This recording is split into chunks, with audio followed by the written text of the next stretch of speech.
Welcome to BBC Podcast, Tapping In with Tunchi again. Today, we got a good interview from a new upcoming artist.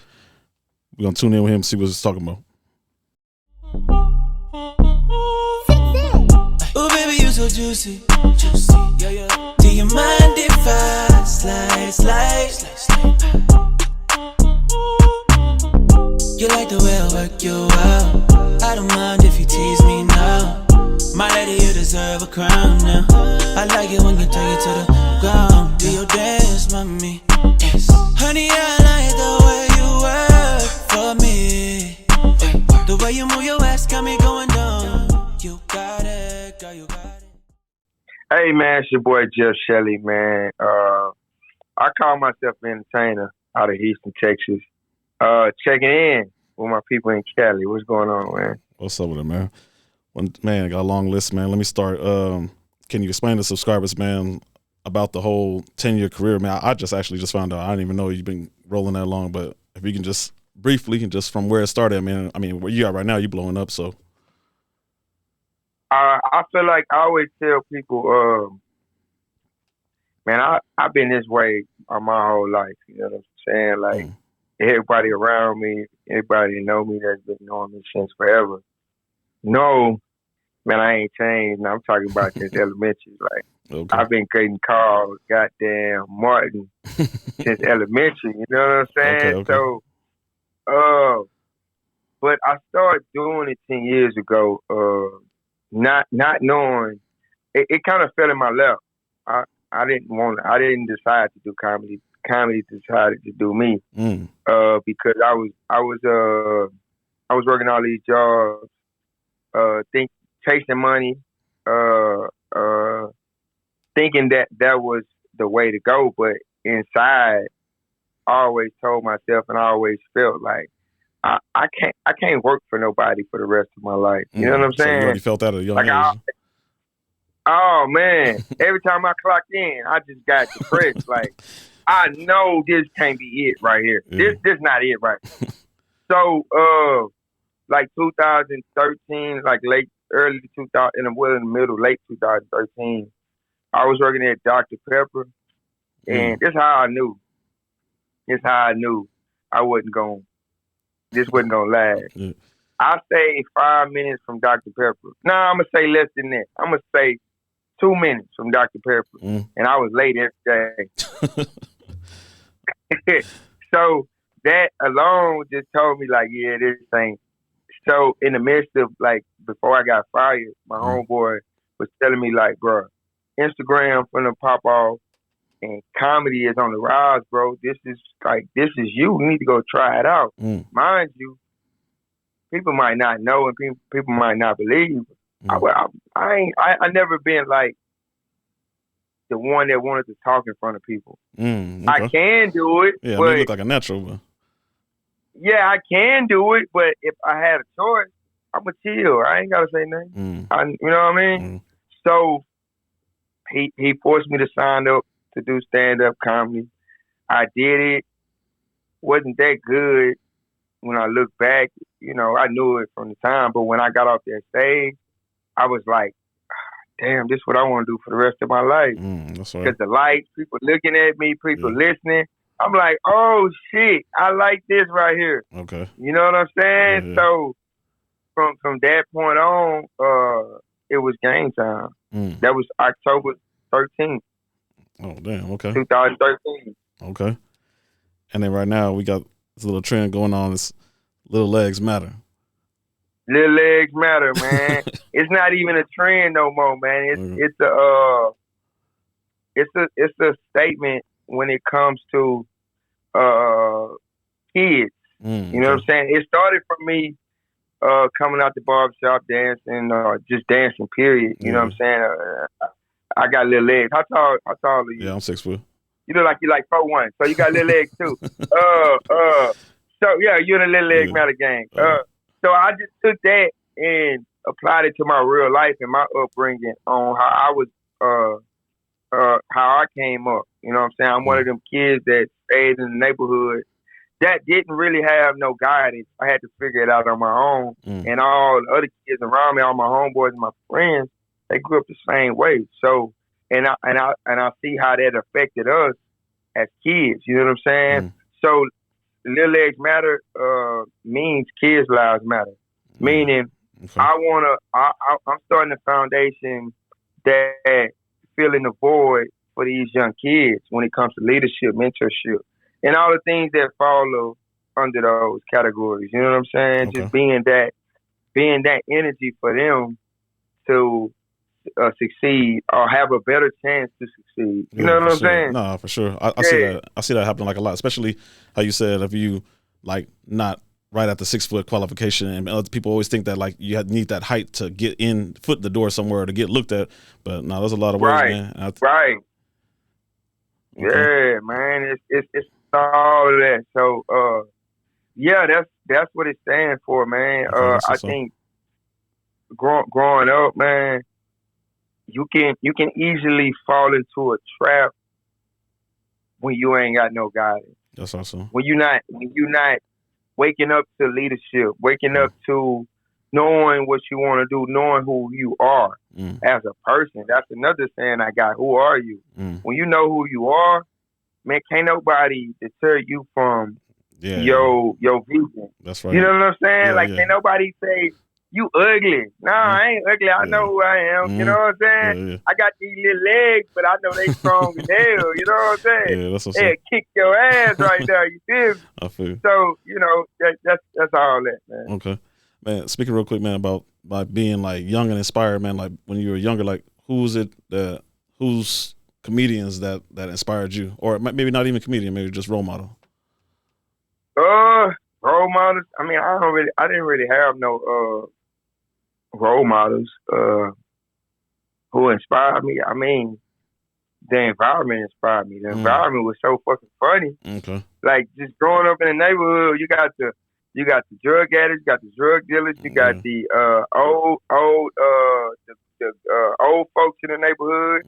Then you got us as kids, what we seeing. You know what I'm saying?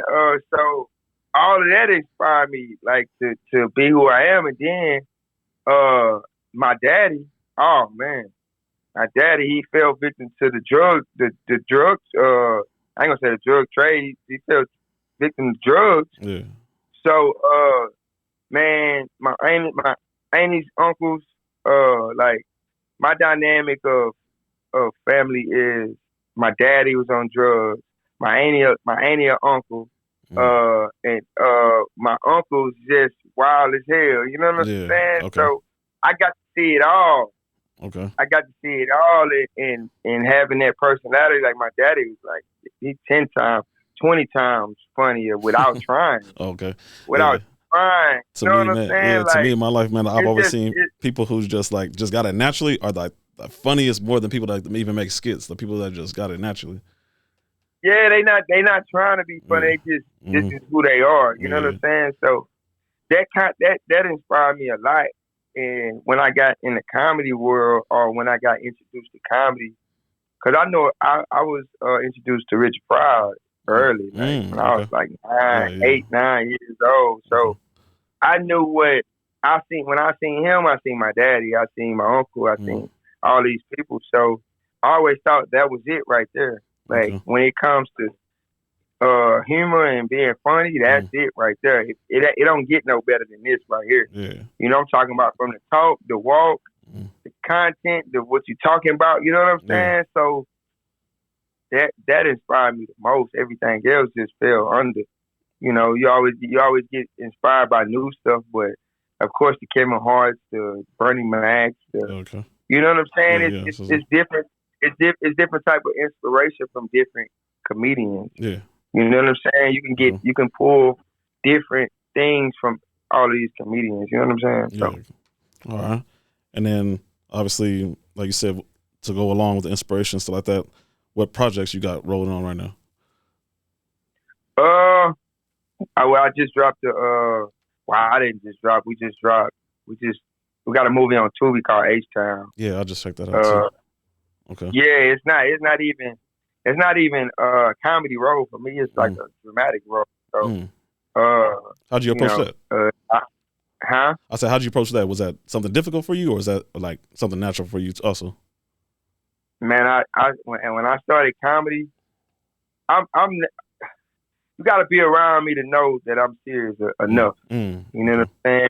But I come from the theater world too. I was in stage plays and all that stuff. So it's nothing new to me. I just haven't. It's just not introduced. It's the first time. But it's the second, third time it's been introduced on Tubi.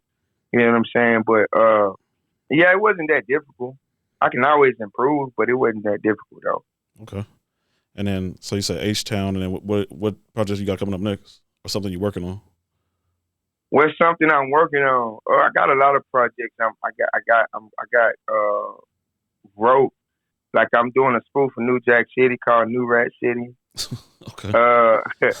I'm doing a spoof of White Man Can't Jump. Okay. Called White Man Can't Dance. And then I'm doing a spoof of In Too Deep. Have you ever seen that movie? Yeah, I love that movie. It's called Into Depth. Okay. You know what I'm saying? So then I got a couple more movies that's in the work too, but yeah, you doing them the projects I'm working on. You doing any? And then I'm working on my 10-year anniversary show, which is gonna be on YouTube after we record it. Okay. Next year I'm gonna do my first special, 30-minute special. I got another special I'm working on, but I just can't announce it yet because it hasn't been approved. But other than that, man, we're just working. Okay. We're just working. You prefer to work like in town? I mean, not even in town, but you prefer to work in Texas, or you don't mind traveling, like how you to do all your work? Man, I done been some places already, man. I love the country. I love getting out and perform. Our last place I performed there was New Orleans. Was amazing. But I'm gonna just say this: every time I go out of town, I don't care how much fun I'm having. I don't care what I'm doing. I'm always ready to get back to the city to do absolutely nothing. Oh yeah, okay. Yeah, man. I don't think no city better than Houston, Texas. Man. Yeah, so I'm gonna have to check it out. That's probably one of the places I ain't been. I've been in Miami. I've been in Atlanta. You ain't never been to Houston? Nah, I never been to Houston. Oh man, when you first come to Houston, go to the strip club. All right. So the strip is a different. What you married? Yeah, I'm married. Oh no, don't do that. Don't do that. you might call home and say, baby, I ain't never coming home. I just seen her ass so fat. So they different there. They different, man. Okay. They take the asses off the horses and put it on the females out here. That's funny. I seen a skit where they said a woman was walking, they was making some horse sound effects. That's funny. It's serious, man, but it's hot as hell right now. I know it's hot in Cali. Yeah. Oh yeah, for sure, man. Speaking of that, man, obviously, I don't know. I'm pretty sure you, like, a lot of people tell you about it too, but like how I came across you, man, was that barbershop skit, man. Like it was just all perfect timing. Like all the heat was just hitting, and you just walking in there. I was like, man, how you coming with this? But yeah, no, that was on point, man. I wanted to ask, what tips could you give somebody that's like trying to be content creator, but they actually have a good sense of humor too? Like, should they just go straight with just social media, or should they be trying to create their own skits and spoofs and stuff too to like spread out on other platforms? I mean, if you want to be a video creator, you got to attack all platforms. All platforms. And you got to understand that all platforms are different. You know, just create. It's can't nobody. It's always a video for somebody out there. Meaning, if this video might reach this person, this video might reach that person. I posted. I don't even know how many videos I posted. But the first one you seen was the hot video. Yeah. You know what I'm saying? Yeah. So that video was for you. Now we doing this interview. Yeah. You know what I'm saying? Yeah. So it's always just stay creative. Don't get stagnant, and do you. It's a free app. You can do what you want to do. You know what I'm saying? Just always be true to yourself, though. Okay. You know, always create from the heart and just do you. Okay. And then I'm pretty sure, like now, like as you growing, like you said, like you becoming a household name, like do you do you still tend to just stick with your roots and just work with your own team, or have you been networking and it's been like beneficial with other content creators or comedians or whatever? I let that come naturally. Okay. Cause I just feel like with social media, you can you don't always have to collab with everybody, but when it makes sense, it makes sense. You don't have to force a collab. You know what I'm saying? I barely do collabs, but I want to do them. But it's just I'm not the type of person that would just want to do anything. All right, well, let's talk about it. Let's see how it's gonna work. You know what I'm saying? Yeah. But sometimes when you're in the moment, you just do some stuff, and it works. You know what I'm saying? So I'm the type of person if we ain't together, we ain't around each other right now. Yeah. And we got to plan it out. But if we're around and we just like, all right, well, let's do this, let's do that, then I'll do it. You know what I'm saying? But it's all about making sense for me. Okay. All right. And then right now, I mean, we already halfway through the year, but what is a goal for Jeff to reach by December this year? I want to make $1 million. Oh, okay, that's what's up. Just went straight for the ceiling, like that's what's up. Okay. I want to make $1 million, man. Okay. Now, my goal is to do my 10-year special for sure. Because people don't know I started off stand-up first. Okay. That's what people don't know. You know what I'm saying? Yeah. And I had these techniques of I know how to do stand-up. Okay. They say most people on social media don't know how to do stand-up, but I know how to do stand-up because I started stand-up first.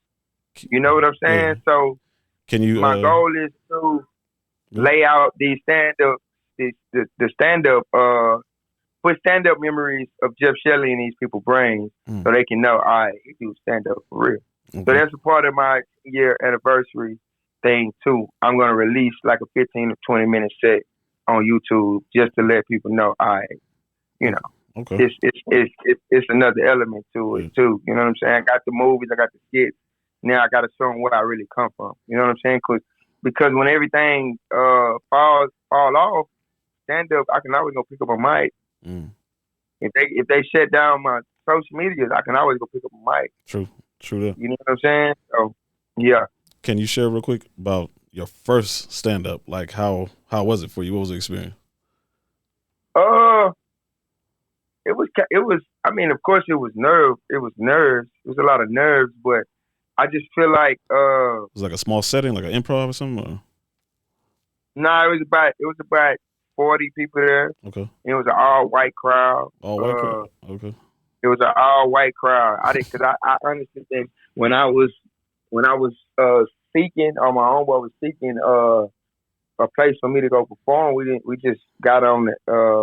I don't know how we found it, but you know, of course, the primary comedy clubs gonna pop up. They ain't gonna tell you about the boys in the hood that do comedy. You know what I'm saying? Yeah. Well, I should have been in the first place, but it was nerve-wracking, man. I signed up 2 weeks in advance, and I ain't hear from nobody in 2 weeks. And my homeboy was like, "Hey, today is the day, bro. Did they hit you back? Did they email you?"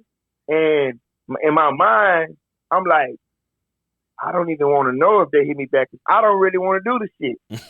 You know what I'm saying? Okay. So I check my email, because this when people was really, really checking their email in the beginning. Yeah. And it was there, and I was like number 3 on the list. And my heart dropped so far down. I was like, man, bro, how I'm gonna do this shit? So, me not being old pussy ass nigga, I hit him up. I was like, hey man, I'm on the list. And he called like 30 people, man. We was like 30 deep in there. Okay. Just to watch me go on stage and do shit. They was laughing a little bit, man. But I know for a fact that it wasn't a joke. It was the presentation. I didn't know how to do the stand-up for it. Okay. I didn't know how to go on stage and make them feel comfortable and acknowledge my presence. You know what I'm saying? I went straight into the joke. Okay. You know what I'm saying? And stand up is when you get on stage, it's like a conversation. Okay. You know what I'm saying? So how many stand-ups did it take for you to actually like learn that though? Like actually you start being able to control the crowd, be able to like take people out the crowd, getting your own skits and stuff. I say how many stand-ups you can't. It's so when I started doing it, I used to forget my jokes a lot. Right? Okay. I used to get on stage forgetting my jokes a lot. And the reason being is because I'm trying so hard to remember these jokes when I don't have to remember them because I know this shit. Yeah, okay. Most of the shit I'm talking about, I know already. Okay. So it used to be. This is why I say you can always pull something from any comedian. And I'm gonna say this respectfully. This I ain't gonna even say his name. One of the corniest comedians I probably ever seen. But when he get on stage, his confidence so high. He gonna finish his material. He gonna do it with dignity, and he gonna get off stage. So one time I had a show with him, and I just watched him, just poke his chest out and just grab the mic and do what he do. And when I seen that, from that day forward, I say, oh, when I get on stage, I'ma just let my confidence go. Okay. I ain't gonna even worry about the jokes right now until I get my confidence right. So probably like 10 times after that, I was on. Okay. I started remembering my jokes because I got on stage with confidence and I got on stage like I belong. And from that point on, I was like, all right, it's easy now. It's not easy, but it's like I can get through. I can really focus on material. Okay. You know what I'm saying? Okay. So, yeah. That's what it was though. Okay. Question real quick. I've seen a he probably like a little bit old school comedian. I seen him do an interview and he was saying that when people come to see him, that they're gonna see something that they might have seen last year or something like that, because that's how he just keeps his portfolio rolling. He said he adds to different shows here and there, but that's what he usually does. You know, say he sticks to his project, whatever it is that worked for him from day one. Is that a regular thing for comedians? Or is that just specifically like just for him per se? You mean like saying the same material? Yeah, the same material. Like if I seen you in Houston and then you gonna stop in San Antonio, like you gonna run the same thing from Houston, or I'm gonna see something different? The way stand-up comedy work is you work on that material until you get you a special. Okay. So once it come out, you can't use that material no more. Just imagine me trying to do 100 different cities, different material. That shit is impossible. Yeah, hell no. Okay. Why? Yeah, exactly. Like, why wouldn't I use this same material that I use in Houston and going in front of a whole new crowd in San Antonio? They don't know this shit. Yeah. Okay. So until I get a special or until I get this, it's always gonna be new to somebody. Okay. You know what I'm saying? Yeah. So, like with, and even as you get older, you still might have young people that come to see you that just now seeing you. You can always say comedy is like once you perfect the joke, it can always work anywhere. Even if somebody heard it before. Okay. They can hear it again. If it's funny, it's funny. You know what I'm saying? But that's true. Most of the time, when you put it on a stand-up special like Netflix or HBO or whatever, it's done. The material really done. Okay. You know what I'm saying? Okay. The joke got to be real special for you to just want to repeat it again. Yeah, I get it. And then I see like following your page and stuff. Like I see you stay up on current events, man. Like stuff that was going on. I just seen your Kanye skit with a chair. Like that shit. Yeah. Okay. How important is that when you're doing comedy to stay with stuff that's just recently happened? I mean, it's important if you want to stay in the algorithm on social media. Okay. Because they push the trending topics, but it's always important to stay true to your heart too on what you want to create, because that's really you. You know what I'm saying? Even with the trending topics, I make it my own. I make it to where, like, the perspective you probably wasn't even thinking of. Yeah. You know what I'm saying? Yeah. Like, it's if it's a trending topic, I'm gonna do it the way I want to do it. not how it went in real life. I'm gonna do it how I want to do it. You know what I'm saying? Yeah. Okay. So that's the difference when it comes to trending topics. But I mean, it's kind of like a mixture. You got to balance that shit. Okay. Because if you try to keep up with every trending topic, what can you produce? Yeah, that is true. You know what I'm saying? So okay, and then right now with what you got going on, you usually attack like you just named off a whole bunch of projects. Like you tackle one at a time, or you just like you got a team that helps you like get all this stuff done. I got a couple people. I definitely attack it one at a time. Like the new Rat City project. I actually shot that twice already. Well, I shot one scene twice, but I shot the whole film one time. So I'm actually gonna do it again because it's not right for me. You know what I'm saying? But I definitely got a group of guys that come in and help me do these projects. Okay. And when you said it ain't right, it ain't like what part ain't right? Like something you could have did better, something you could have done funnier? Okay. I'm better than that. It's not even the funny. And I hate that I gotta shoot it over because it's not even the funny part or the acting. It's the look, it's the locations, it's the all the extra stuff that'll make me a rookie if I put that out. Like, and I know I'm better than I know better. Okay. You know better, you gotta do better. Even if we took 3 days to shoot this, but man, we gotta do it over because once it's out, it's out. Okay. So you real strong with critiquing yourself. You like trust your own instinct when you see something like, nah, that ain't right. Like you don't have to ask. Ain't right. Okay. Right. I think at the end of the day, I'm gonna be a bigger director than anything. Okay. Something like another project, like how you just did H-Town. Would you do something like that again, or was that experience something like that's kind of not up your alley? I will do it again, only if it's on another level. Meaning, like, you mean production wise, all of those things, because it's very important when you're doing projects like that, especially for me as a comedian.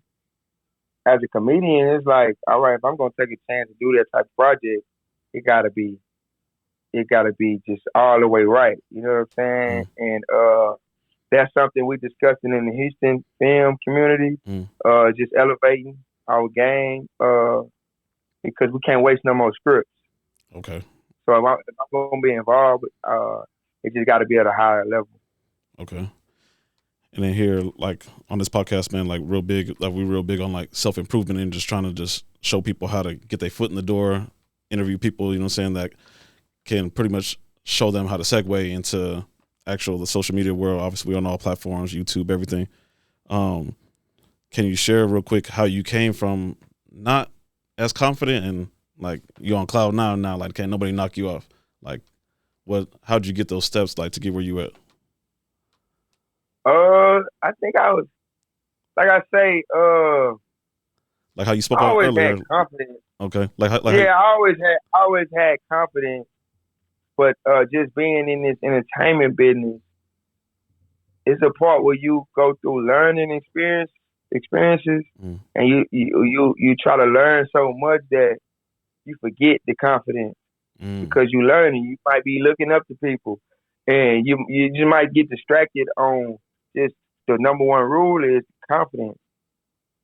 If I tell you I can I can catch raindrops with a straight face and confidence, you might believe me. Okay. You know what I'm saying? Yeah. But I can't right now. It's probably impossible. But at the same time, if I say it with my chest out, you're gonna believe me. So it's all about once I start building my own and building it brick by brick and doing these things and putting out these things, I start getting confident. I start knowing. Once I start learning more, I start knowing and doing better and the feedback I got, it just made me just more confident every step of the way. You know what I'm saying? So I think it's the building process and putting in the years of grinding. Because in the comedy world, 10 years is still a baby. Yeah. Stand-up comedy world, that's still young. Stand-up comedy is a grown man's game. Okay. You know what I'm saying? I feel like, I mean, of course, we can always be funny in our coming up in stand-up, but once you get to that 30 and 40 mark, 50 mark, you done been through so much to where now you got so much to talk about and relatable and realistic shit. You know what I'm saying? Yeah. So I just feel like as time goes, you'll gain confidence, you'll gain respect, you'll gain everything you need just putting in the time. Okay. And then how could you speak on like being a comedian? Is it more comedy and storytelling, or is it more comedy and truth when it comes to being a comedian? Truth. Okay. Truth is always, comedy is it's a true sport. Yeah. But it's truth with a little spin to it. Yeah. Okay. I always see see that comedians can get away with telling the truth, with saying something that nobody else won't say because, they honest and they open with it. That's the point. So, for an example, I always pick, when I say my daddy on drugs, right? Most people would say, "Damn, that's messed up," but I look at my daddy like, man, my daddy been on drugs since I was born. You know what I'm saying? And I take that as him being committed to something. So if your daddy been on the job for 40 years, my daddy been doing drugs for 40 years. I get what you're saying about that. Hey man, I take it as, man, that's what he want to do with his life. He never stopped. I'm inspired by that. Like the consistency of doing this shit and not quitting is inspiring as hell. I tell you right now, my dad is like the Michael Jordan of crackhead. He's untouchable. Can nobody knock him off his game with smoking crack? You know what I'm saying? I tell you this. He didn't try rehab. He didn't try goddamn giving his life to God. He got baptized 30 times. The church thing, everything. He tried everything. Only thing that got him off his mark was when my mama got a new boyfriend. Well, a husband at the point. Okay. I'm talking about he got his life together so quick. He gained weight. He gained weight, man. He started calling us every day. Hey, you need something? You need something? That's how to be a better dad. Huh? Hey, man, he was trying to be a better daddy, man. And recently, I seen my uncle, and my uncle was like, "Hey, man, I seen your daddy." I was like, "You did?" Because I barely see him. I was like, "You did?" He said, "Yeah, I seen him on the bus." I was like, how he look? He good?" My uncle just took a deep breath, like, man. I was like, damn. But he say, when my daddy got off the bus, he said my daddy looked back and was like, "I never let a woman get me off my game again." Okay. And I say, that's why my daddy the greatest crackhead that ever. And that's how I feel. True story, though. You know what I'm saying? Like, I get that it is truth and all that, but it just flipped around. You know what I'm saying? Yeah. So, I can understand all that, man. For real. And then people got to appreciate the truth and comedy at the same time, man. You got to understand what you're saying and like absorb the whole thing. Yeah. Okay. Right. You know what I'm saying? For sure. Yeah. That's the art of comedy. You know, you just flipping. You putting 10 on a 1. Okay. You know what I'm saying? Like the truth is 1, but 2, 3, 4, 5, 6, 7, 8, 9, 10. That's where you get to the real comedy. You know what I'm saying? That's flipping that whole thing and letting you go. But you gotta learn that type of shit though. Yeah. That's not learned at year 1. Year 1 is confidence, stage presence.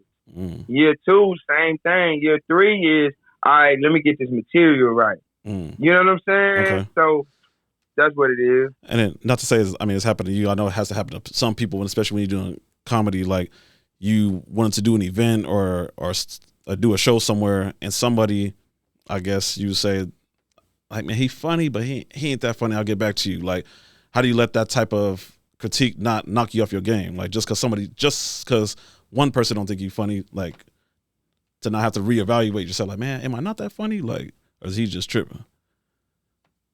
All I need is the 1% of the world population to find me funny. Okay. Everybody can't find you funny, man. Everybody find you funny, they lying.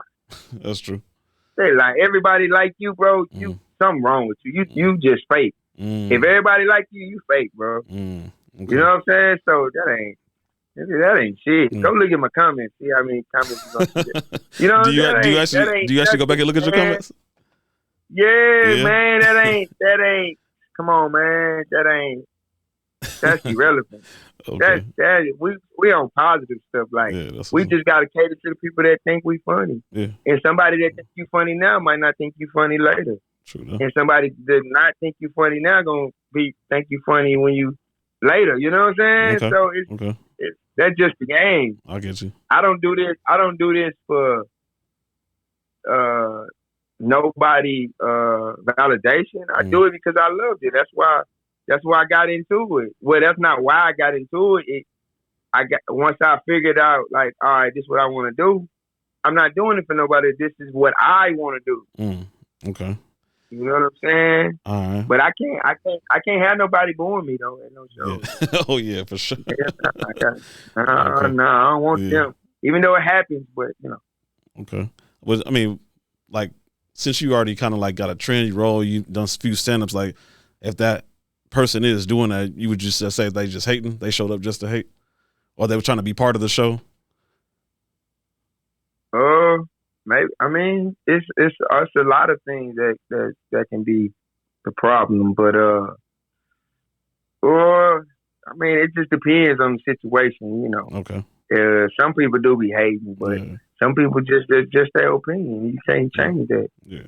And I'm not gonna try to change it because I probably didn't got paid already. You know what I'm saying? Yeah. My flight book back to the crib. Okay. You know, so I'm cool, man. I'm not. But that's an opinion. Okay. If one person out of 50 people, to say the least, one person out of 5 people say you're not funny. I guess you. You won. That's 80%. Yeah. You cool. You passed the test. That's true. All right. So, yeah. Let's see. These gonna be my last 3 questions, but they're personal for myself. They ain't for my subscribers, man. I've seen plenty of comedians, man. It just happened to me. I stop in when I can, not working and putting in the time like that. Like, when I do watch something, I watch something either funny or educational, man. I either got to learn something or I got to laugh. Like, when I'm always turning on, like, watching comedy, I always see like these good performers and stuff. Like I've seen like watch a lot of your skits on the gram, and I'm like you performing something funny, man. Like, how hard is it not to laugh at your own shit? I don't laugh at myself. You don't laugh at your shit? Okay. Nah, I don't laugh at myself because I feel like when I'm doing a skit, I'm not even my most natural self. I think when the camera's cut off, I'm way crazier than on camera. Okay.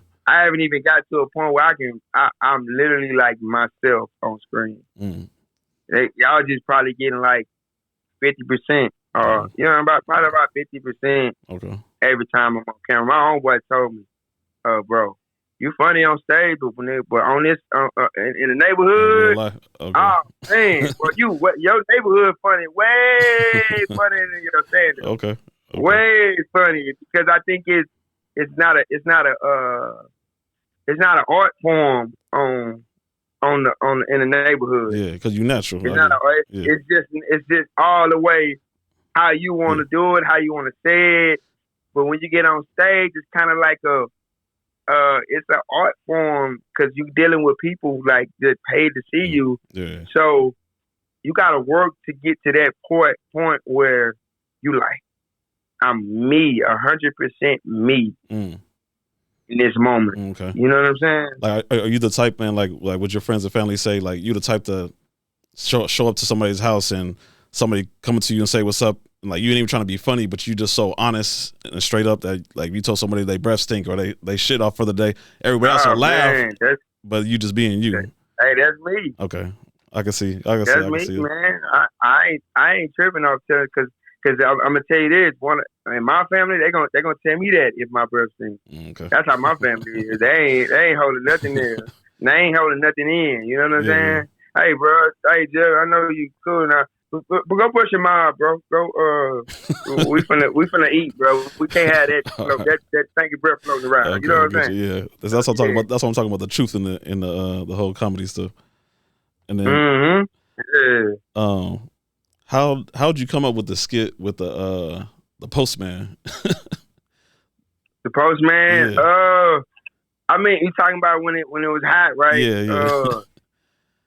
I was just thinking of different ways because once like I've been doing them skits for about 3 years now. Yeah. It just hit. That one just hit way better than the last ones. You know what I'm saying? Yeah. So I say this time I'm gonna just put that in real life. I'm gonna just put it in a real life situation. Okay. So I just thought of the post. I just thought of the postman, and I was able to do what I do, and it just happened, man. A lot of that stuff was kind of like even with the wet check, right? Yeah. That wasn't supposed to be like that. Okay. It was only like that because of obviously I got to pour water on myself to look hot. You know what I'm saying? But I end up accidentally pouring it in the bag. That's what I was coming up with because you pulled it out of your hands. Yeah, the mail was supposed to be wet, but not that wet. Okay. So it just made it even funnier when it came out looking like it was melted. You know what I'm saying? Yeah. So, I mean, like I say, I was just putting it on real life situations and trying to make it relatable as possible. Okay. You know what I'm saying? And then lastly, man, you done came a long way. Like you said, I know you say you barely begin, like in the beginning stages or whatever, like 10 years is a long time though, man. It is a long time. Yeah, to come from where you at and where you at right now, man, I would consider you like more than high value, man. Like you built your family up, everyone around you already secured, like, you know what I'm saying, you got your team locked in. What could you suggest to subscribers who are trying to reach your level, whether it has to do with content creating or they might even have a regular day job and climb the corporate ladder, whatever it is, like once they become successful and they have like assets and stuff like that, like how you've obtained, like how should they protect that and while still staying focused? Like, I mean, well, if you want to do comedy, if you really want to do comedy and video, be a video creator, you got to focus on that. It wasn't until I said, all right, this is what I'm about to do. Mm-hmm. This is all I'm focusing on. How long in until you said like no day job, no nothing, I'm doing this full time? So I was 2 years in. Then I had to stop and I started truck driving for my homeboy that went to the NFL. He bought me a truck. And I took 10 months off. And then after those 10 months, something happened. After those 10 months, I was like, all right, it's time to lock in. This is what I'm going to do.